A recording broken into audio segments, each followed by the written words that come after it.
할렐루야. 어제 점심 잘 드셨습니까? 계속해서 지난 시간에 이어서 오늘은 102페이지, 여러분들이 가진 교과서 102페이지를 시작을 하겠습니다. 그래서 제 생각이 이렇습니다. 앞으로 강의가 오늘 외에 2번 남았거든요. 2번 남았는데 어떤 파트는 조금 이렇게 요점만 말하고 어떤 부분은 좀 자세하게 말씀을 드리려고 그렇게 생각을 합니다. 오늘 여러분과 함께 말씀드릴 4강은 급변하는 세상과 개혁교회의 대응이라, 이런 제목으로 말씀을 드려볼까 생각합니다. 여러분의 교과서 102페이지를 펴 주시기를 바라는데, 지금 우리는 한치 앞을 내다볼 수 없는 혼돈과 무질서, 그리고 가치관의 혼란 속에서 떠밀려가는 그 거대한 탕 위에 떠내려가는 형국이 오늘의 세상입니다. 그동안 우리 교회가 부흥 중심, 성장 중심, 일 중심으로 나가다 보니 우리 교회는 서서히 교회의 본질과 또 그 사명을, 그리고 정체성을 잃어가고 있습니다. 뚜렷한 목표, 방향이 없이 현상 유지에 급급하는 것이 오늘의 우리의 현실이 아닌가 생각됩니다. 그래서 이러한 절박한 시기에 우리 한국 교회는 오늘의 교회의 역할과 사명을 붙들고 고민하면서 교회의 정체성을 회복해서 21세기 우리 교회 진로를 모색해야 되지 않느냐, 이런 생각을 합니다. 그러면 21세기에 급변하는 세상과 또 성경의 메시지는 뭘까? 103페이지를 보고 있습니다. 오늘 우리 시대의 변화는 말 그대로 빛의 속도로 변하고 있다, 이렇게 보여집니다. 그렇지만은 상대적으로 우리 교회의 대응은 느려 빠졌습니다. 둔감하고 시대에 뒤떨어지는 그런 형국입니다.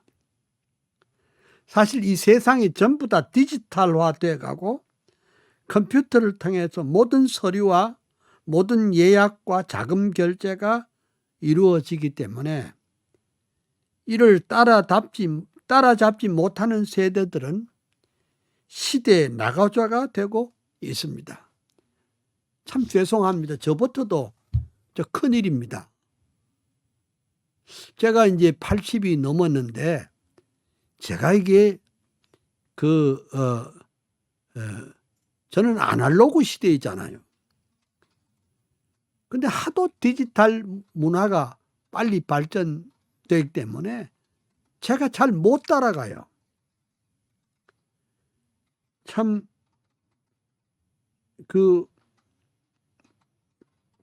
KTX나 SRT가 개통되어 전국이 2시간 거리로 좁혀져서 편리한 세상이 되자 우리가 이전에 좋아하던 새마을호, 무궁화호는 지금 퇴조하고 있습니다. 그래서 오늘의 교회는 변화하는 세상의 속도를 따라잡느냐, 따라잡지 못하느냐에 명암이 엇갈리고 있습니다. 세상의 변화는 속도만 아닙니다.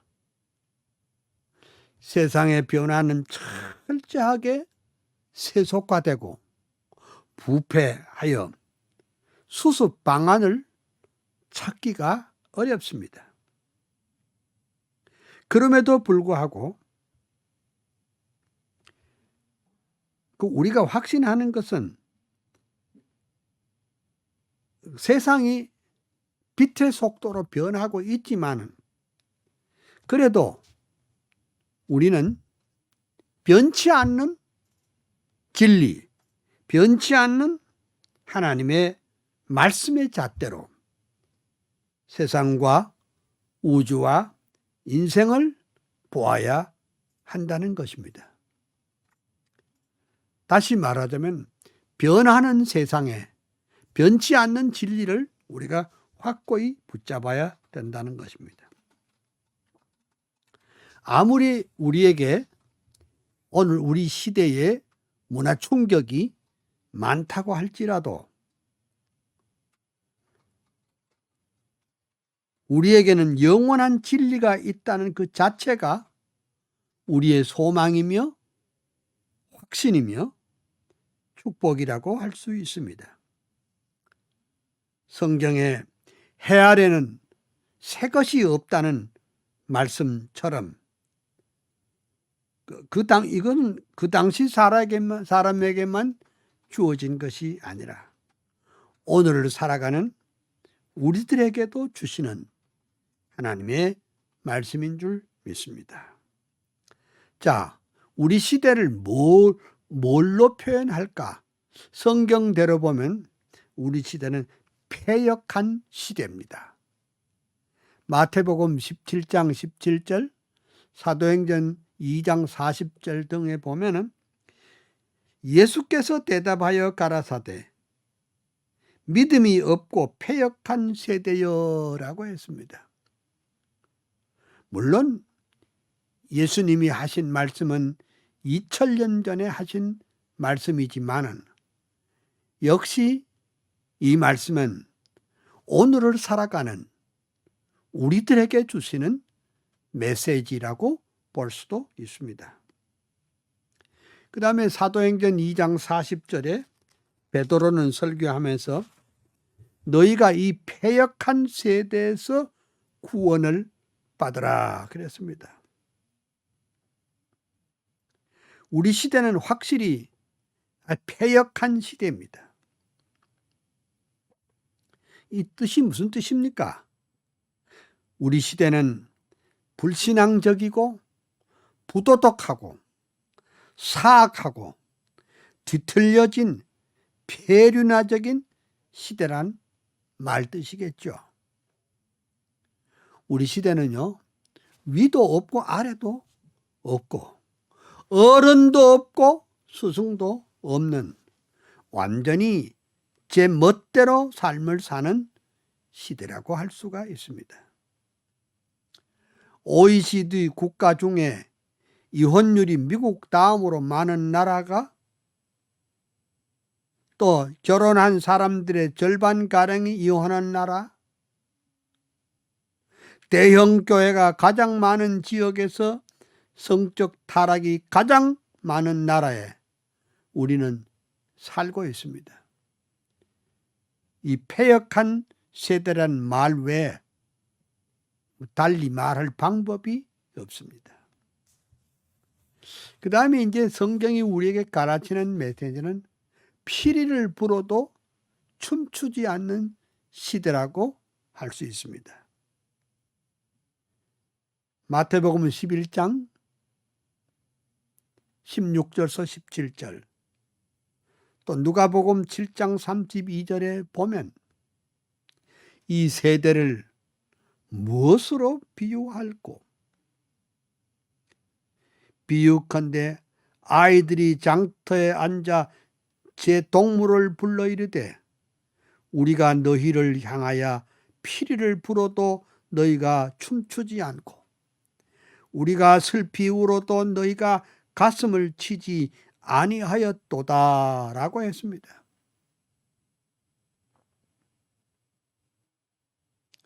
예수님의 이와 같은 시대 진단은 어쩌면 2022년을 살아가는 우리 대한민국, 한국의 상황을 설명하는 듯 싶습니다.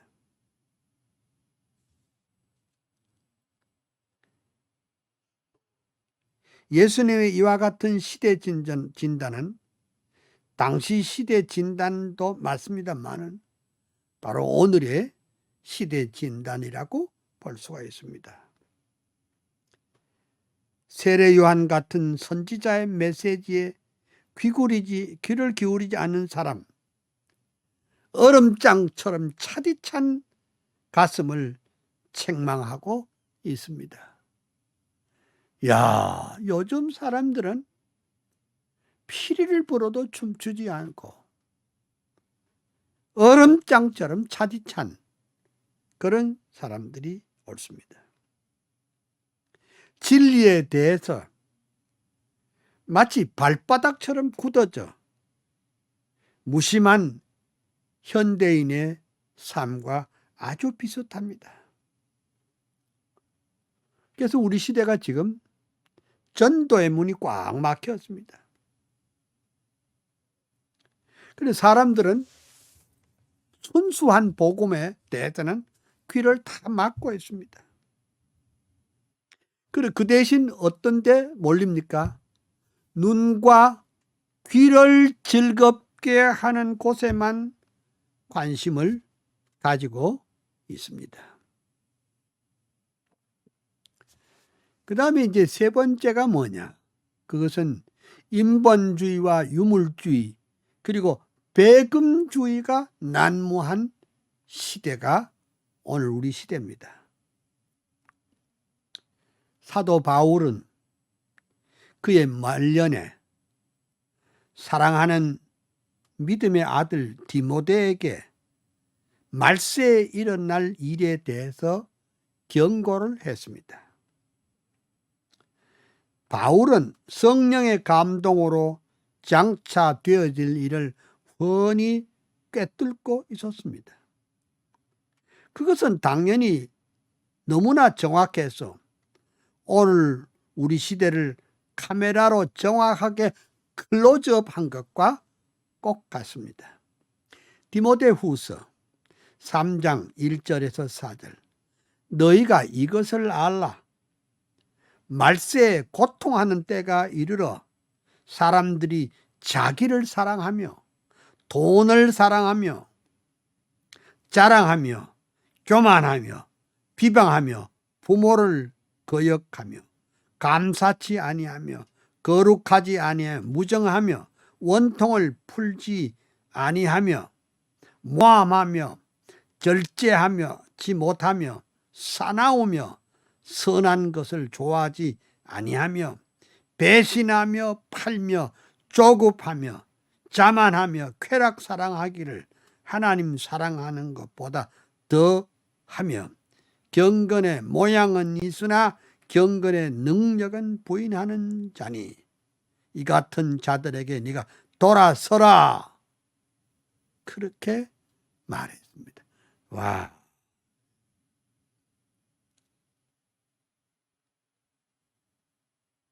우리 시대는 말 그대로 인본주의, 유물주의, 배금주의, 쾌락주의가 하늘에 다 바른 신앙을 지키기가 너무 힘든 상태에 와 있습니다. 야, 이게 이제 오늘의 상황이고요. 그 다음 네 번째가 뭐냐? 삶의 스타일을 변화시킨 디지털 시대가 도래했습니다. 앞서 말씀드렸지만은 이제는 아날로그 시대가 사라지고 그 디지털 시대가 됐습니다. 마태복음 24장에 보면은 마지막 때에 일어날 징조와 시대적 변화에 대해서 예수님이 아주 정확하게 설명을 했습니다. 예수님의 말씀은 이 오늘 우리 시대에 그대로 이루어져 가고 있는 것입니다.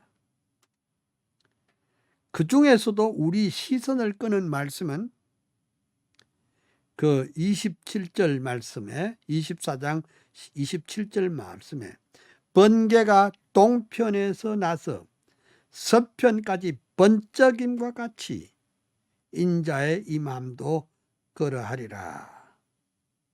오늘 우리 시대의 변화의 속도가 뭡니까? 빛의 속도입니다. 그 빛의 속도가 바로 디지털 시대입니다. 과거에는요, 상상도 못한 일들이 벌어지고 있습니다. 현대인의 용어를 빌린다면 아날로그 시대에서 디지털로 바꿔버렸습니다.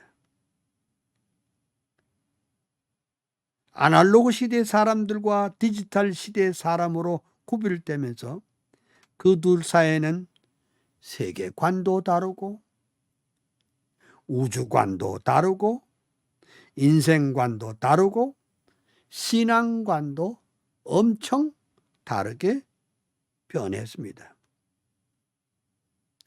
그러니까 이 성경이 말한 대로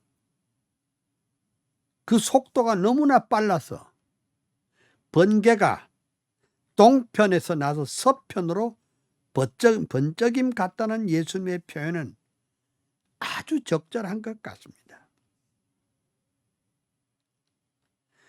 지금 우리가 가지고 있는 지식은 18개월 후면 무용지물이 되는 시대에 살고 있습니다. 얼마나 빨리 돌아가는지요. 쉽게 말하자면 정보의 바다, 정보의 빠른 물결 속에서 우리 교회와 성도들은 어떻게 대응할 것인지가 우리의 과제가 아닐 수가 없습니다. 자, 그러면 이제 주제를 좀 바꿔서 그러면 급변하는 시대의 한국교회 과제가 뭘까? 그러니까 빛보다 빠른 변화의 시대에 처한 한국교회 과제는 무엇입니까? 다음과 같이 몇 가지 문제로 열거해 보겠습니다. 첫째, 교회의 부흥과 성장이 멈춰버렸습니다. 벌써 10여 년 동안 교회 부흥과 성장이 안 되고 있습니다. 그 이유가 무엇일까? 교회가 세상에 모범이 되지 못하고 빛의 역할도 소금의 역할도 못하기 때문에 교회는 지금 정체 상태에 있습니다. 그런데 상대적으로 카톨릭이나 불교는 대사회 문제에 적극 대처하면서 리더십을 발휘하고 있습니다. 그런데 한국교회는 어때요? 끊임없이 분열과 분쟁, 도덕적인 비난과 세속주의와 만모니즘과의 결탁으로 전도의 문이 지금 꽉 막혔습니다. 지금 한국교회는 300명 이상 모이는 교회가 실제로는 약 7%에 불과하고 나머지 93%는 300명 이하의 성도들이 있으며 그 중에서도 80%는 200명 이하의 작은 교회입니다. 대형 교회는 불과 10손가락에 꼽을 수 있을 정도고, 그러니까 교회에서도 빈익빈 부익부 현상이 두드러지게 나타나고 있는 형편입니다. 지금 교회는 젊은이들에게 꿈과 비전을 주지 못하고, 농촌 교회는 죽어가고, 도시 교회도 큰 교회 몇 교회만 제외하고는 젊은이들이 교회를 다 떠나고 있습니다. 젊은이들에게 영적, 지적 만족을 채워주지 못합니다. 특별히 젊은이들은 일거리를 구하지 못해서 그 일주일에 알바를 2개, 3개, 4개를 뛰면서 살아가기 바쁜데 거기에 대한 대책이 없습니다. 그 다음에 이제 우리가 꼭 생각해야 될 것이 뭐냐? 한국 교회의 위기와 고령화 사회에 대해서 알아보도록 하겠습니다. 지금 우리 한국은 가장 빠르게 고령화 사회로 접어들었습니다. 고령화 사회가 되면 노동인구가 급격히 감소되고 커다란 사회 문제가 되고 있습니다. 고령화 사회가 된다는 말은 젊은이들이 점점 줄고 있다는 뜻입니다. 대학 입학생을 모집하는데 대학에 사활이 걸려 있는 이유는 대학 정원보다 학생이 엄청나게 적기 때문에 그렇습니다.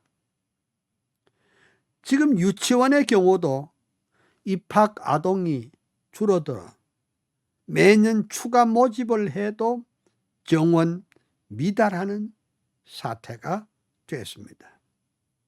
자, 이렇게 출산율이 저하되면서 100년 후에 한국 인구는 1,600만 명이 되는데 이는 현재 인구의 3분의 1 수준입니다.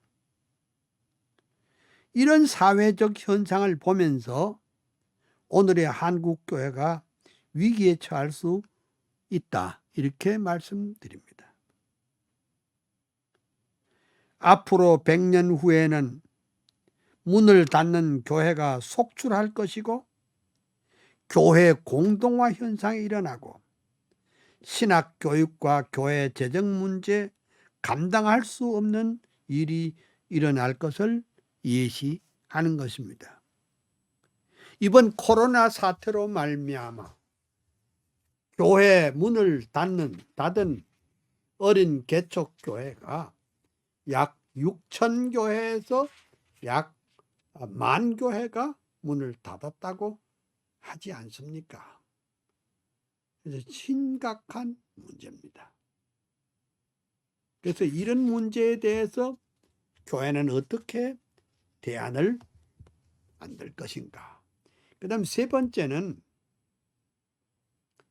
그 세속화와 한국 교회를 또 이렇게 생각해 볼 필요가 있습니다.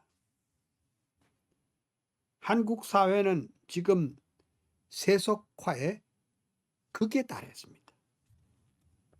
그 세속화라는 말은 인간의 욕구와 욕망 충족을 미덕으로 삼고 있기 때문에 원리나 원칙은 그거는 생각지 않습니다.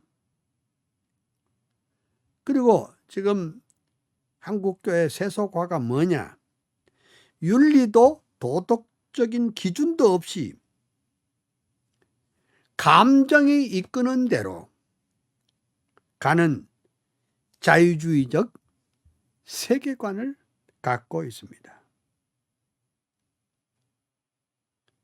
그래서 사람들은 교회 부흥이라는 아주 멋진 명제로 말미암아 세속주의적인 현상을 그대로 답습하고자 합니다.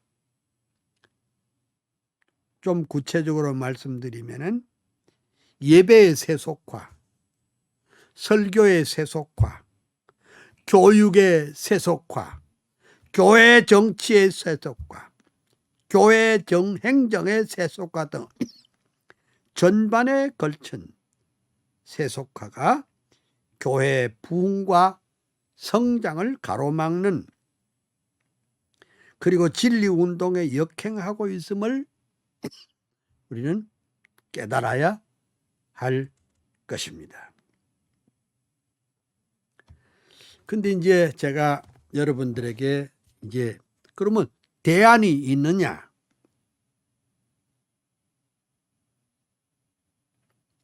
그래서 제가 이 21세기 상황과 교회 부흥의 성경적인 모델을 제가 그 세 가지로 생각했습니다.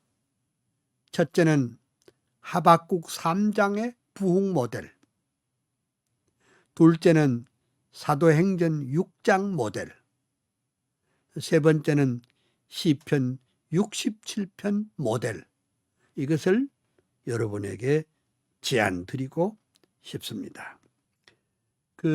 이제 어떤 분이 여기 댓글을 달기를 어느 무슨 교과서를 어디서 어떻게 하는지 몇 페이지인지 말씀을 해달라고 그래서 제가 다시 말씀드릴게요. 이번 학기에 제가 하는 과목은 개혁교회의 교회 개혁입니다. 교회를 어떻게 개혁해야 되느냐. 그래서 교과서가 개혁교회의 꿈이라는 교과서, 제가 여러 번 말씀을 드렸습니다. 근데 제가 이제 이 강의를 하면서 다른 분은 어떻게 하는지는 몰라도 그냥 강의만 듣고 이제 그렇게 하면은 공부가 아니고 그냥 이렇게 듣는 것밖에 없습니다. 그래서 제가 원하는 것은 이 책을 완독 1페이지에서부터 마지막 페이지까지 완독을 해서 이것을 여러분의 가슴 속에 간직하는 것이 중요합니다. 그래서 이 책을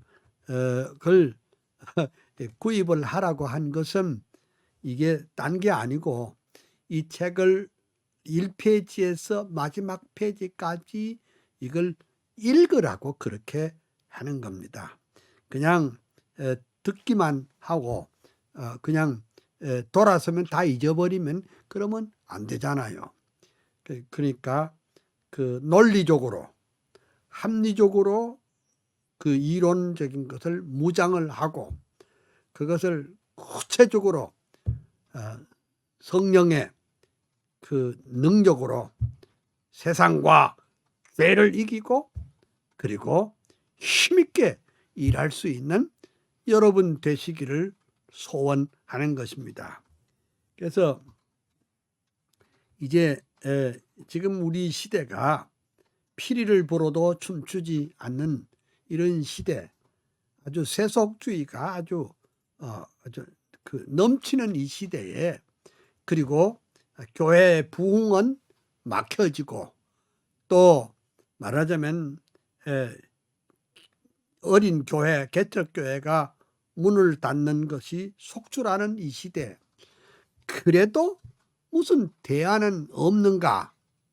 그래서 제가 대안을 제시를 하는데 첫째가 뭐냐니까 세 가지 모델을 제시하는데, 첫째가 하박국 3장의 부흥 모델이다. 그러면 하박국 3장의 중심 부흥 모델이 뭐냐? 그것은 곧 하나님 중심의 부흥입니다. 물론 우리가 숫자도 중요하지만은 하나님 중심의 부흥이 중요하다. 108페이지를 지금 읽고 있습니다. 개혁교회의 꿈 108페이지입니다. 그 108페이지 밑에서 셋째 줄에 하박국은 그 시대의 아픔을 절감하고 하나님께 원망의 기도를 했던 적이 있습니다. 하지만은 하박국이 성루에 높이 올라가 하나님과 단판 기도를 했을 때 의인은 그 믿음으로 말미암아 살리라는 말씀에 큰 충격을 받고 그의 생애는 완전히 변했습니다. 그러니까 그 하박국 2장의 핵심이 뭡니까? 너는 이 묵시를 기록하여 판에 명백히 새기되 달려가면서도 읽을 수 있게 하라. 그 핵심이 뭡니까? 아무리 피리를 불어도 춤추지 않는 시대에도 그래도 불의와 불법이 횡행하는 이 어두운 시대도 그래도 하나님의 말씀이 유일한 답이다. 이 말이겠죠. 하나님의 말씀이 답이다. 두 번째가 뭐냐? 우리가 보기에는 더디지만은 하나님의 약속은 반드시 이루어 주실 줄 믿습니다. 그리고 이 어두운 시대이지만은 그럼에도 불구하고 의인은 믿음으로 말미암아 살리라. 그것을 받고 난 다음에 하박국은 그 3장에 가서 하나님께 부흥을 갈구했습니다. 근데 이 하박국의 모델에서 부흥은 어떻게 될 수가 있는가? 응? 그래서 하박국은 의심과 좌절과 불평의 사람이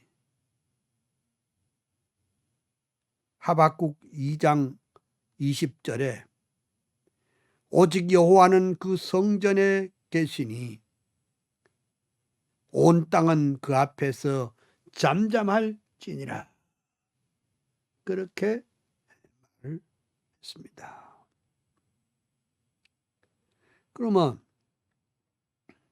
그리고 그러면서 그는 그 죽게 대한 그 하박국 3장에 보면은 죽게 대한 소문을 듣고 놀랐다. 그랬습니다. 여러분, 그 참된 부흥이 뭘까? 하박국 3장의 모델에서 볼 수 있는 참된 부흥의 모델은 딴 게 아니고 하나님의 말씀에 놀랐을 때에 참된 부흥이 이루어질 줄로 믿습니다. 제 말이 아니고 성경에 그렇게 말했습니다. 3장 1절 시기온에서 맞춘 바 선지자의 하박국의 기도라. 여호와여 내가 죽게 대한 소문을 듣고 놀랐나이다. 여호와여 주는 주의 일을 이 수년 내에 부흥케 하소서라고 했습니다. 그러니까 이 말씀의 핵심은 뭐냐? 하박국은 그 부흥이 하나님의 주권 가운데 하나님의 능력으로 되어진다는 것을 알았습니다. 그리고 부흥의 내용이 뭡니까? 주님의 일입니다. 그러니까 주의 일이 부흥이 돼야 그게 부흥이라고 볼 수 있습니다. 사람의 일이 아니고 주의 일이 뭡니까? 하나님의 말씀 운동이고, 주의 일이 뭡니까? 하나님의 구속의 운동이고, 주의 일이 뭡니까? 그것은 하나님의 나라의 일입니다. 그것이 부흥이 돼야 합니다. 인간적인 성공이나 물질적인 부여나 외부적인 성장보다도 주의 일, 곧 말씀운동의 부흥, 성령운동의 부흥, 선교운동의 부흥, 하나님께 영광을 돌리는 부흥을 의미합니다. 우리 한국교회는 부흥의 의미를 잃어버리고 외형적인 숫자 중심에만 매달리는 오늘의 교회의 새로운 방향을 제시한다고 볼 수 있습니다. 그리고 이 수년 내에 부흥케 해달라고 한 기도도 그 뜻은 몇 년 후에 부흥하게 해달라는 기도가 아니라, 그 뜻은 하나님의 때, 가장 적절한 때를 의미합니다. 그 부흥도 하나님의 주권 아래 있음을 선포합니다. 부흥의 목적이 뭐예요? 찬송이 세계에 가득하도록 선교적 확장으로 이어져야 한다는 것입니다. 여러분, 제가 지금 말하는 이것은 오늘 우리 시대에 부흥 운동가들이 말하는, 또 교회 성장 학파들이 말하는 거하고 안 맞잖아요. 이런 방법을 해가지고 교회가 부흥되고 저런 방향으로 해서 교회가 부흥된다. 그것도 좋은 말이기는 하지만은, 저는 이 성경의 모델을, 성경이 우리에게 가르치는 모델이 참 이게 부흥의 모델이다. 성경의 모델이 뭡니까? 하나님의 말씀에 놀라는, 말하자면 주일마다 그 복음을 통해서, 강단의 메시지를 통해서 놀라야 돼. 하나님의 그 위대하고 웅장한 복음에 놀래 자빠져야 거기에서 부흥의 역사가 일어나는 줄 믿습니다. 이게 하나님 중심의 부흥 운동이야. 수단 방법 경영학에서 나온 무슨 그 방법으로 사람들의 심리를 요구해 이렇게 연구를 해가지고 또 사람들의 그 예술적인 감동을 요렇게 저렇게 해가지고, 글쎄 그럴 수도 있지만은, 자꾸 그러다가 보니까 본질을 잊어버리고 인간적인 방법으로 부흥을 하려고 덤비는 것이 너무너무 많다는 겁니다. 이러면 안 되잖아요. 이렇게 하면 안 된다고요. 그러니까 우리가 뭐 말끝마다 뭐 요즘 뭐 이 코로나 시대에 뭐 교회가 뭐 본질로 돌아가자 뭐 그런 소리를 신문 광고에 많이 나요. 본질이 뭔데? 본질이 뭡니까? 성경에 있는 대로 하는 것이 본질이잖아요. 그러니까 하박국은 부흥을 뭐라고 그랬냐? 하나님의 말씀에 놀라면 부흥이 역사이란다. 그러니까 말씀에 놀라지 않고 무슨 희한한 것에 놀라면 그건 부흥이 아니랍니다. 이야. 그러니까 하나님의 진리가 우리를 어?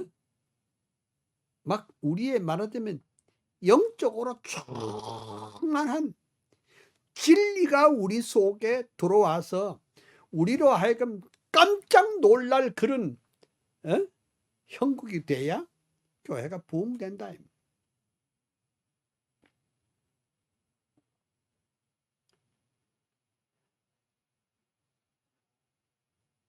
그래서 저는 이 하박국 3장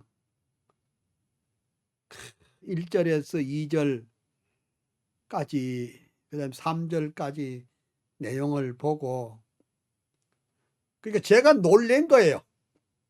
응? 뭐 저도 칼빈주의자인 동시에 저도 실천신학자라고 실천신학의 중요한 방법론이 있어요. 여러 가지 방법이 그 방법이 중요한 것보다도 성경이 오늘을 살아가는 우리들에게 던지는 메시지가 뭐냐? 그것이 중요하더라. 그 말입니다. 제 자신이 이 본문을 읽고 놀랐습니다. 하박국만 놀란 것이 아니라 제가 놀란 겁니다.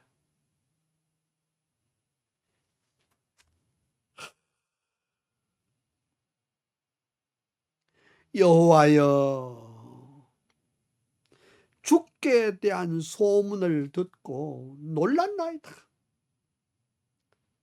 그 주께서 한 소문이 뭐예요? 주님이 인간의 죄로 말미암아 어두워져서 영원히 멸망할 수밖에 없는 인생인데 하나님께서 거저 주시는 은총으로 우리를 껴안아 주시고 우리를 위해서 그 위대한 구원의 그 스케줄을 구원의 플랜을 완성하여 주셨다. 여호와 하나님은 살아계시고 천지와 그 가운데 있는 만물을 다스리시고 당신의 택자들을 눈동자같이 살피신다는 이 하나님의 그 위대하고 웅장한 그 구속의 스케줄,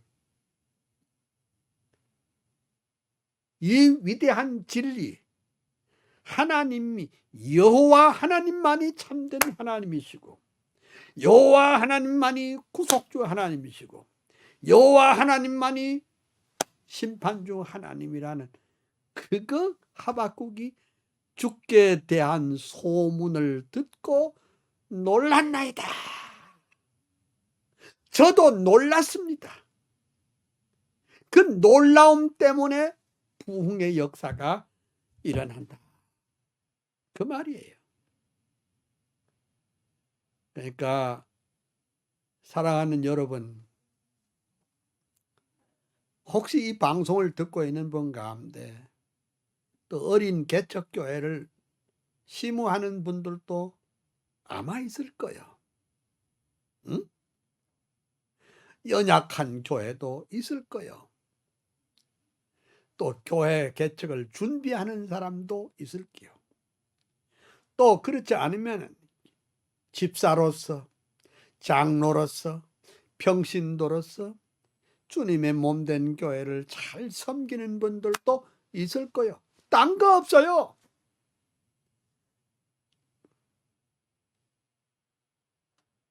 주님의 말씀에,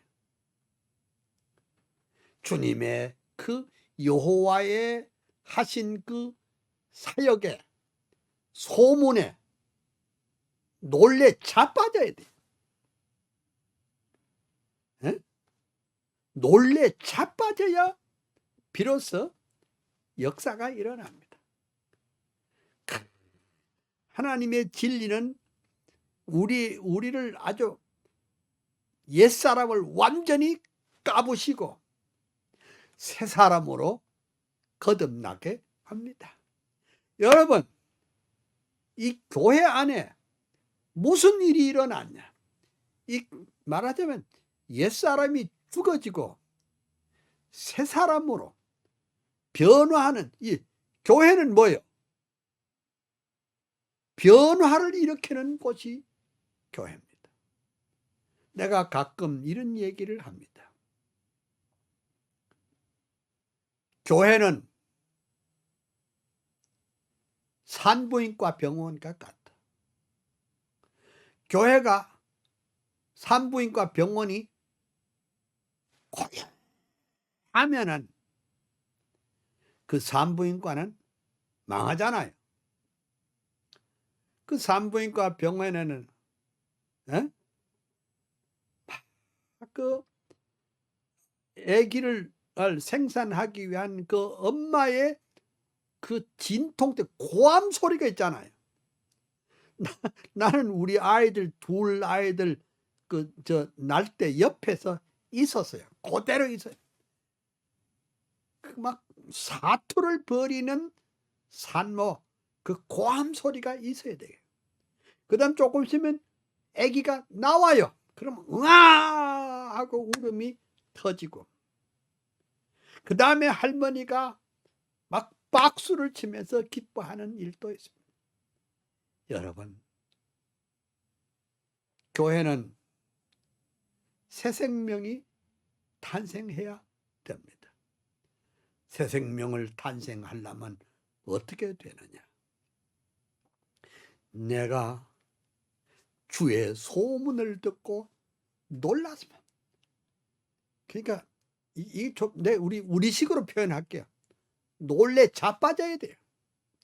놀래 자빠져야 나도 살고 다른 사람도 삽니다. 그러니까 우리가 뭐 너무 대충 대강 무슨 기독교 상식을 조금 아는 것을 가지고 내가 예수 믿는다고 그래? 내가 주의 일 한다고 그래? 아니에요. 하박국 보세요. 내가 주의 소문을 듣고 놀랐습니다. 이렇게 돼야 새로운 생명의 역사가 나타나는 겁니다. 예. 그걸 내 책에 이렇게 써놨어요. 이렇게. 그리고 어떻게?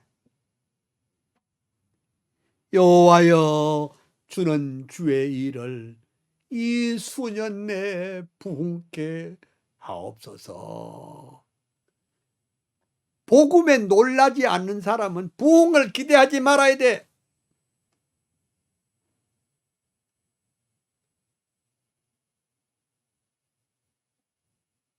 복음에 놀란 교회가 하나님의 말씀과 복음에 놀래 자빠진 교회가 부흥이 되더라. 그런 사람이 큰일을 할 수가 있어. 그래, 어때? 3절에 보면은 그 찬송이 세계에 가도다. 물이 바다를 덮음같이 여호와의 영광을 인정하는 것이 세상에 가득하리라. 그러니까 말씀에 놀란 사람이라야 선교사도 되고, 말씀에 놀란 사람이라야 선교사도 파송하고, 복음에 놀래서 자빠진 사람이라야 하나님 나라에 큰일을 할 수가 있는 줄 믿습니다.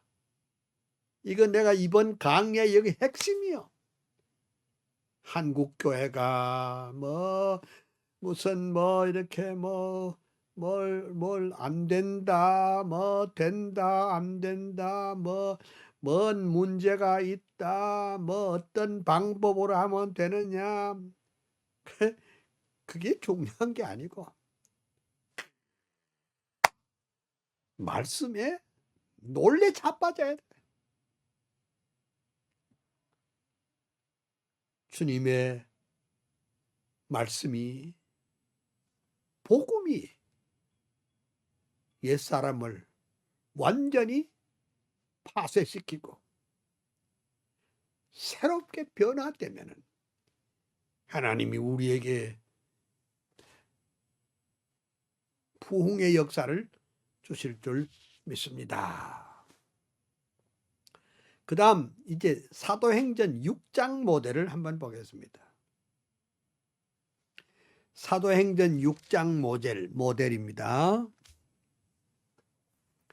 사도행전 6장 모델이 뭐냐? 사도행전 6장 모델은 기도와 말씀이 중심이 되는 교회는 앞으로 크게 될 줄로 믿습니다. 이게 사도행전 6장 모델입니다.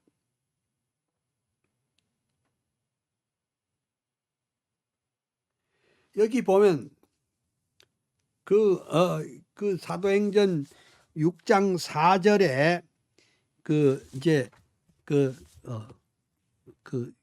뭡니까? 이제 단단히 결심을 하는데, 결심의 내용이 뭡니까? 우리는 기도하는 것과 말씀 전하는 것을 전무하리라, 이렇게 말했습니다.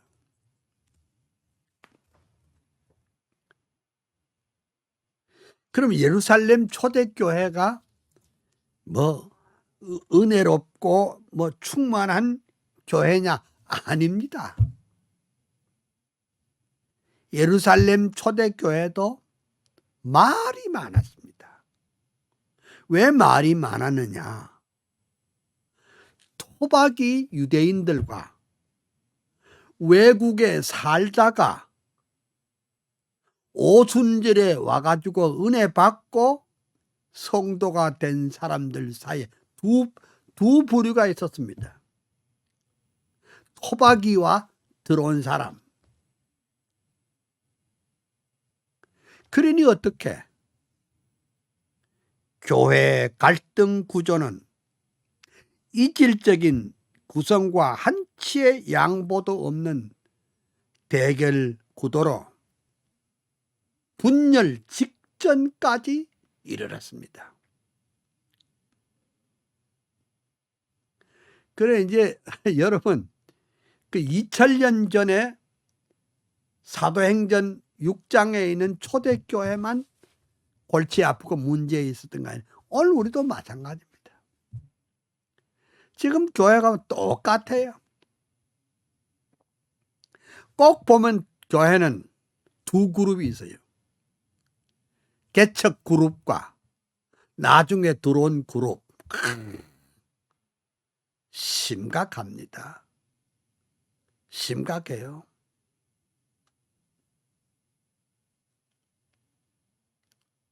그래서 또 분열되고 또 분열되고 또 분열되고.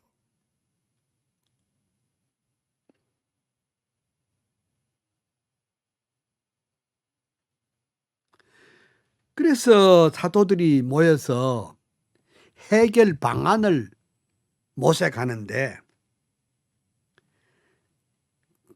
그 자기 반성이 우선 있었습니다. 우리가 하나님의 말씀을 제쳐놓고 공개를 일삼았던 것이 옳았었는가, 이렇게 회개가 있었습니다. 그러니까 교회가 자꾸 성장하니까 이제 그 구제하는 일에 열심히, 그 구제가 나쁜 거 아닙니다. 구제를 해야 되죠. 응? 구제가 중요하지만은 그 구제하려다가 사도들이 말씀 전하는 걸 그냥 제껴놓고 구제만 일삼니다. 우리 한국교회가 뭐 선교도 좋고 구제도 좋고 사회 봉사도 좋고 여러 일들 좋지만 그런 일을 해도 교회가 굴러가기는 굴러가요. 프로젝트를 세워가지고 응? 빵과 함께 복음을, 좋은 말이죠. 그렇지만은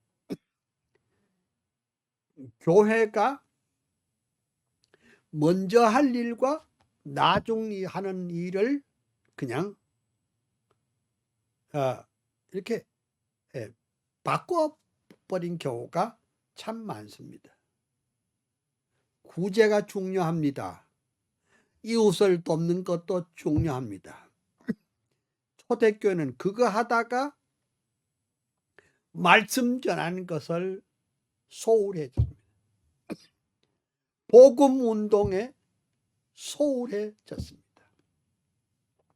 그래서 반응이 나왔습니다. 그 반응이 뭐냐?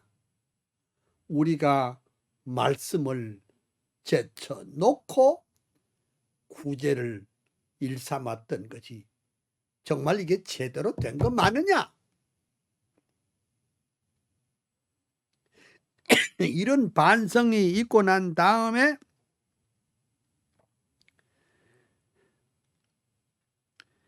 교회가 살아남는 유일한 방법은 먼저 하나님의 말씀을 증거하는 것이, 그것이 첫째여야 한다. 우리는 기도하는 것과 말씀 전하는 것을 전무하리라. 그러니까 구제하는 일은 집사들에게 맡기고 사도들이 할 수 있는 기도와 말씀 운동이다. 그래서 그 사도행전 6장 7절에 보면은 하나님의 말씀이 점점 왕성하여 예루살렘에 있는 제자의 수가 더 심히 많아지고 허다한 제사장의 무리도 이 도에 복종하니라. 여러분, 하나님의 말씀이 왕성하여지면 제자의 무리가 많아지고 교회 부흥의 역사가 있더라.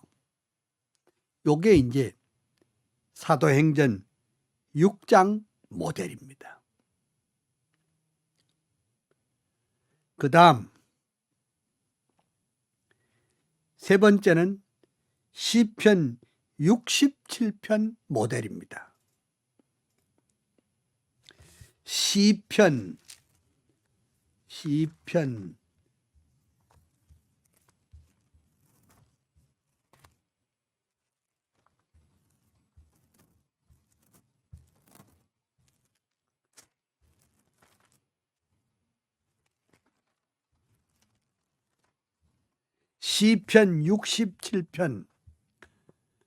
한번 띄워주시겠어요? 시편 67편 1절부터 예. 시편 67편 예.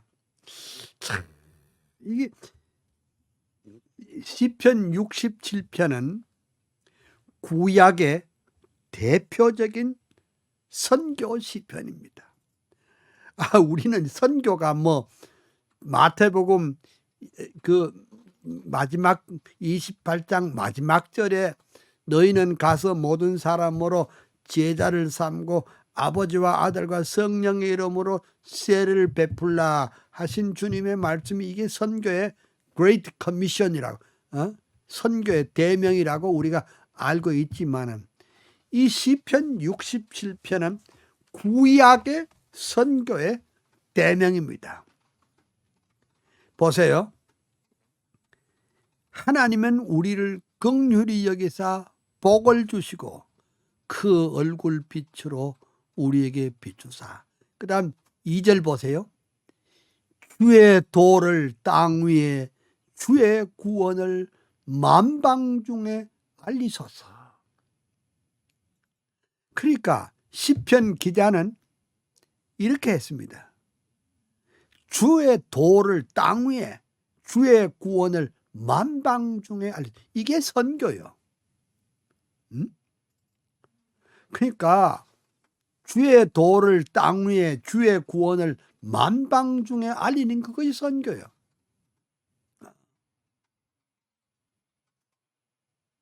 그리고 3절에 보면 하나님이여 민족들로 주를 찬송케 하시며 모든 민족으로 주를 찬송케 하소서.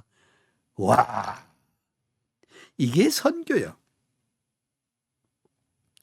우리는 자꾸 뭐 다른 나라에 큰 교회들이에요.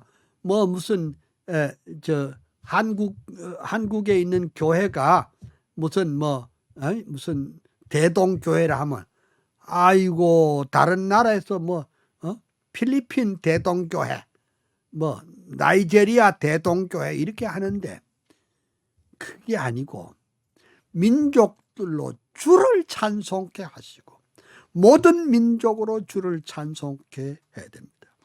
그러니까 여러분 대한민국만 우리끼리만 하나님을 찬송하면 안 됩니다. 하나님은 대한민국의 성도들을 통해서만 찬송 받으시기를 기뻐하시는 하나님이 아니라 중국에 있는 성도들도 하나님 그 찬송 받으시기를 원하고 북한의 그 지하교회에 있는 성도들의 찬송도 주님이 받으시고 아프리카의 케냐의 우간다에 거기에 있는 성도들의 찬송도 주님이 기뻐하신단 말이에요. 그러니까 선교는 그냥 선교사 파송하는 것이 아니라 그 핵심이 모든 민족으로 주를 찬송케 하는 것이 그것이 선교라.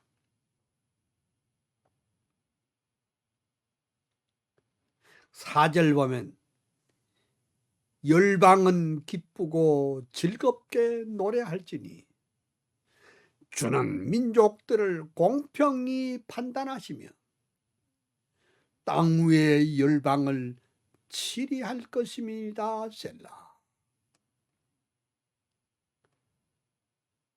그러니까 우리만 잘 먹고 잘 사는 것이 목적이 아니고 우리만 희희낙낙하는 것이 목적이 아니고 우리만 은혜 받고 우리만 복 받고 잘 사는 것이 그것이 중요한 것이 아니고 모든 열방이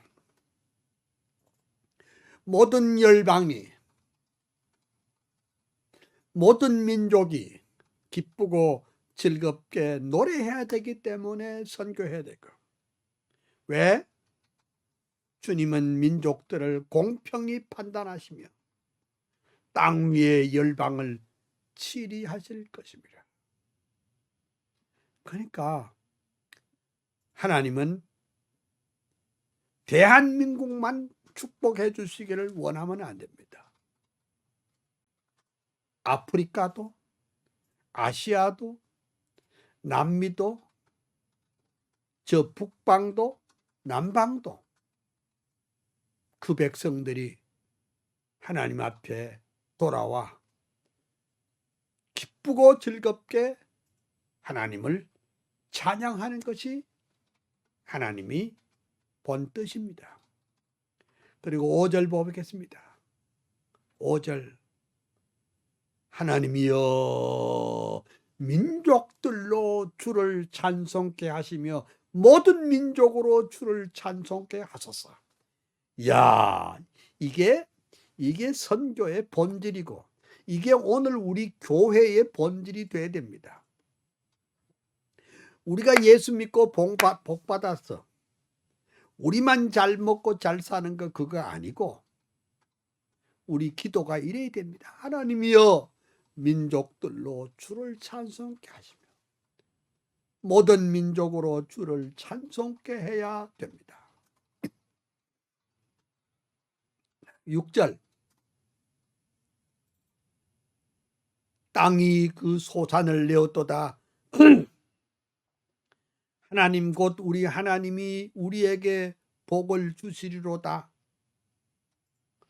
그 다음에 7절에 보면 하나님이 우리에게 복을 주시는데 땅의 모든 끝이 하나님을 경외하리로다. 할렐루야. 땅끝. 그러니까 예수님의 마지막이 뭐냐면 땅끝까지 이르러 내 증인이 되리라 했잖아요. 그렇죠? 땅끝까지 이르러 내 증인이 되리라 그랬죠. 시편 67편 7처럼 땅의 모든 끝이 하나님을 경외하리로다. 이거의 선교예요. 시편 67편은 마태복음 28장 마지막 절에 예수님의 말씀하고 왜 그렇게 똑같아요? 땅의 모든 끝이 하나님을 경외하리로다. 땅끝까지 이르러 복음이 증거되고 하나님을 경외해야 될 줄로 믿습니다. 오늘 제가요, 이 어렵고 힘든 참 아날로그 시대가 지내고 디지털 시대가 됐고 피리를 불어도 춤추지 않는 이렇게 사악한 이 인본주의와 세속주의가 난무하는, 그리고 인구 숫자는 자꾸 줄어들고 노인들만 물어나고 이렇게 지금 뭐가 뭔지 모르는 복잡한 세상, 부흥이 중단된 시대에도 그래도 대안은 있다. 대안이 뭐냐? 하박국 3장의 모델, 그리고 사도행전 6장 모델, 그리고 시편 67편 모델이 오늘 우리 한국 교회를 살리는 위대한 대안이 될 수 있을 줄로 믿습니다. 다음 만날 때까지 여러분 건강하시고, 또 그리고 교과서를 다 안 읽고 온 것 같아요.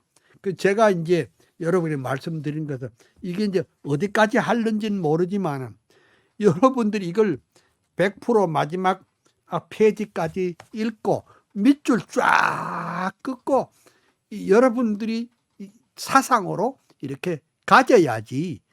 그러면 내 혼자만 이렇게 여기서 브라운관에 이게 카메라를 앞에 놓고 뭐 이렇게 강의하다가 지내가 버리면은 다 잊어버리고 다 식어버리고 그러면 안 되잖아요. 이거 어디까지는 할지 모르겠어요. 네, 열심히 해볼게요. 하는 데까지 해보는데, 원하옵기는 여러분들이 여기 밑줄을 쫙 끌고, 그다음 별표도 하고, 그리고 느낌표도 하고, 동그라미도 치고, 이것을 여러분의 것으로 가져야지, 그냥 강의만 들어가지고서는 어디서 많이 듣던 소리다, 이런 소리를 하면 안 된다, 이 말이죠. 여러분에게 주님의 은혜와 평강, 축복이 넘치시기를 소원합니다. 기도하겠습니다. 할렐루야. 하나님의 크신 은혜 축복을 감사합니다. 오늘 배운 이런 모든 이론이 이론에 그치지 않고 저들의 삶 속에서 한국교회의 큰 대안이 되게 하여 주시옵소서.